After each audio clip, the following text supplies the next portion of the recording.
अस्सलामुअलैकुम। आज की वीडियो आप सबके लिए काफ़ी ज़्यादा स्पेशल होने वाली है और यही वजह है कि मैंने इस वीडियो को काफ़ी ज़्यादा लेट बनाया है। सो बेसिकली आज की वीडियो में मैं 10,000 रुपीज़ का पीसी बिल्ड करूंगा जो कि मैंने खुद ही पर्सनली 10,000 रुपीज़ में बाय किया है। एंड इस वीडियो से आपका फ़ायदा ये होगा कि इस वीडियो में मैं आपको इस पीसी के बारे में एवरी सिंगल डिटेल बताने वाला हूँ। यानी कि आप समझ लें कि अगर आपका बजट 10,000 रुपये है और आपने एक पीसी बाय करना है तो ये वीडियो आपके लिए काफ़ी ज़्यादा हेल्पफुल होने वाली है। और यहाँ पर आपके मैं बाकी डाउट्स भी क्लियर कर दूंगा, लाइक जो बाकी बिल्ड्स होती हैं 8,000 रुपीज़ की या 12,000 रुपीज़ की, तो इन सब बिल्ड्स को भी मैं इसी वीडियो में ही कवर करने वाला हूँ। तो जाहिर सी बात है आज की वीडियो काफ़ी ज़्यादा अच्छी होने वाली है। तो वीडियो स्टार्ट करने से पहले अगर आपने मेरे चैनल को सब्सक्राइब नहीं किया तो जल्दी से सब्सक्राइब कर लो और साथ ही बने बेल आइकन को प्रेस कर दो, क्योंकि अगर आप सब्सक्राइब करोगे और बेल आइकन नहीं दबाओगे तो सब्सक्राइब करने का आपका कोई भी फायदा नहीं होगा। तो जल्दी से सब्सक्राइब करो और साथ ही मैंने बेल आइकन को प्रेस करो। और साथ ही में अगर आपका कोई भी क्वेश्चन है पूरी वीडियो को रिलेटेड या फिर कोई भी आपका क्वेश्चन है पीसी के रिलेटेड तो आप मेरे इंस्टाग्राम पर जाके पूछ सकते हैं, लिंक डिस्क्रिप्शन में। आप जल्दी जाके मुझे वहाँ पर फॉलो करो और वहाँ पे क्वेश्चन पूछ सकते हैं। तो चलिए स्टार्ट करते हैं आज की इस कमाल की वीडियो को।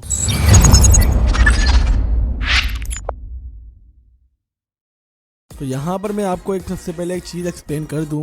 बेसिकली जो 10,000 रुपीज़ का बजट होता है काफ़ी ज़्यादा टाइट होता है। लाइक 10,000 रुपीज़ में बहुत कम ही लोग पीसी बिल्ड करते हैं एंड 10,000 रुपीज़ के बजट में वही लोग जाते हैं जो कि मिड से लेकर हाई एंड का पीसी बिल्ड नहीं अफोर्ड कर सकते। जाहिर सी बात है कुछ के पेरेंट्स नहीं अलाउ करते इस चीज़ को या कोई और भी मैटर हो सकता है। तो मैं ज़्यादा इस टॉपिक के ऊपर बात करने वाला, चलते हैं अपनी बिल्ड की तरफ। तो इस बिल्ड में जो हमने प्रोसेसर यूज़ करा है वो Core 2 Quad का Q6600 है। अभी एक वैसा प्रोसेसर है जो कि आपको कम प्राइस में अच्छी परफॉर्मेंस देता है। और यहाँ पे अगर हम बात करें बाकी ओवरऑल रैम की तो रैम यहाँ पर हमने यूज करी है 6GB की DDR2 की। यहाँ पर हमने 6GB DDR2 की रैम इसलिए यूज की है क्योंकि DDR3 की रैम आपको काफी ज्यादा कॉस्ट कर सकती है और जैसा कि आप सबको पता है कि बजट काफी ज्यादा लो एंड का है, दैट्स व्हाई हमने यहाँ पर जो रैम यूज करी है वो DDR2 की यूज की है। अब यहाँ पर बात करते हैं अपनी हार्ड डिस्क की। अब हार्ड डिस्क मैंने जो पर्सनली यूज करी है वो 500GB की यूज करी है। अगर आप चाहें तो आप इससे कम की भी यूज कर सकते हैं अगर आपकी तरफ कोई पीसी महंगा मिल रहा है, वरना मेरा नहीं ख्याल कि आपको पीसी कोई ज्यादा महंगा देखने को मिलेगा। अगर आप चाहें तो आप 500GB की हार्ड डिस्क भी बाय कर सकते हैं। तो इस बिल्ड में मैं तो पर्सनली 500GB की ही हार्ड डिस्क यूज कर रहा हूँ। अब यहाँ पर बात करते हैं पावर सप्लाई की।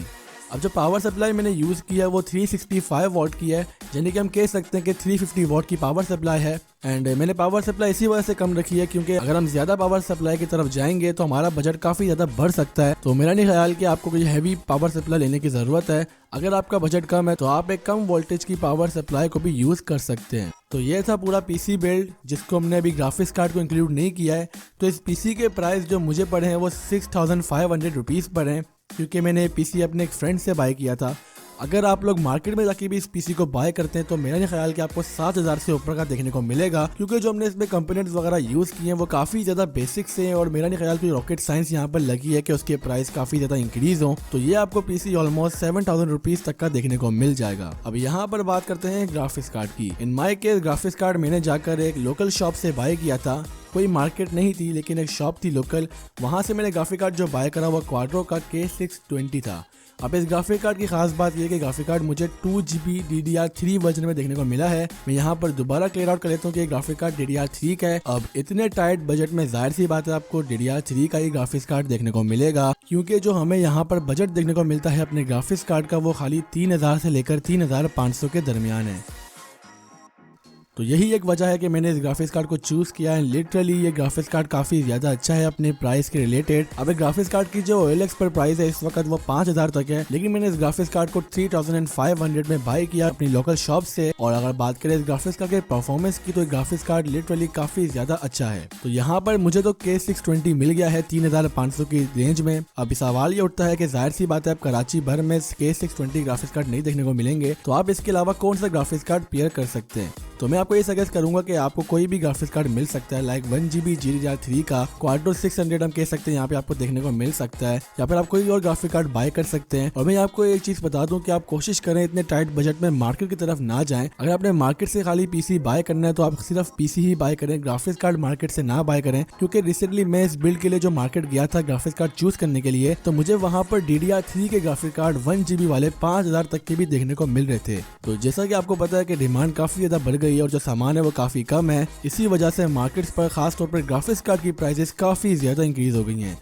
लाइक मार्केट पे जो ग्राफिक कार्ड था वो HD 4850 था, जिसके स्पेसिफिकेशन ये है कि ग्राफिक कार्ड 1 GB का है और DDR3 का है, और ये ग्राफिक कार्ड मुझे मार्केट पर 5000 का देखने को मिल रहा था। तो जाहिर सी बात है यहाँ पर इतने कम बजट में आपने मार्केट की तरफ नहीं जाना है। कोशिश ये करनी है कि अपने करीबी कंप्यूटर की जो शॉप है वहाँ को विजिट करें, या फिर आप OLX का फैक्टर भी यहाँ पर यूज कर सकते हैं, क्योंकि मैंने OLX से काफी ग्राफिक्स कार्ड बाय करे हैं और वो कम कीमत में आपको सही ग्राफिक्स कार्ड देखने को मिलते हैं, और आपका बजट भी कम है। तो यही सजेस्ट करूंगा कि आप OLX की तरफ भी जाएं ग्राफिक्स कार्ड के लिए। 3000 रुपए में आपको कोई भी ग्राफिक कार्ड OLX से देखने को मिल सकता है। तो ये थी ओवरऑल बिल्ड। अब जाहिर सी बात है मैंने यहाँ पर जो 3000 रुपीज में ग्राफिक कार्ड यूज करा वो क्वाड्रो K620 है, और जो बेंचमार्क से मैं आपको उसी का ही दिखाऊंगा। और बेंचमार्क में सबसे बड़ा मसला ये है कि मेरे पीसी पर इस वक्त खाली CSGO ही इंस्टॉल्ड है।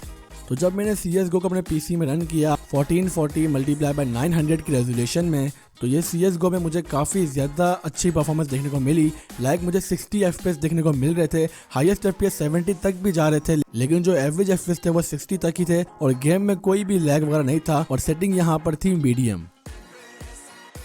ये काफ़ी ज़्यादा बड़ी बात है कि आपको 10,000 रुपीज़ के पीसी में CSGO में आपको इतनी अच्छी परफॉर्मेंस देखने को मिल रही है। तो जाहिर सी बात है यहाँ पर जो बेंचमार्क्स थे वो खाली CSGO के ही थे। बाकी यहाँ पर अगर मेरे से पूछेंगे तो इस पीसी पर आप GTA 5 जैसी गेम्स को भी at least low to mid settings पर एवरेज FPS में खेल सकेंगे, लाइक 30 to 40 FPS। क्या पता आपको इससे ज़्यादा भी देखने को मिल जाए। जब मैं पर्सनली इन सब चीज़ों को चेकआउट करूँगा तो मैं आपको ज़रूर बताऊँगा। और बाकी गेम्स लाइक PUBG और PUBG Lite एटलीस्ट इतने होंगे कि आप उनको इस पीसी पर खेल सकेंगे। एंड मेरा नहीं ख्याल कि 10,000 रुपीज़ के पीसी बिल्ड में आपको कुछ और भी एक्सपेक्ट करना चाहिए, क्योंकि जितना इसका कम बजट है उस बजट में मेरा नहीं ख्याल कि आपको इससे अच्छा कोई और पीसी देखने को मिल सकता है।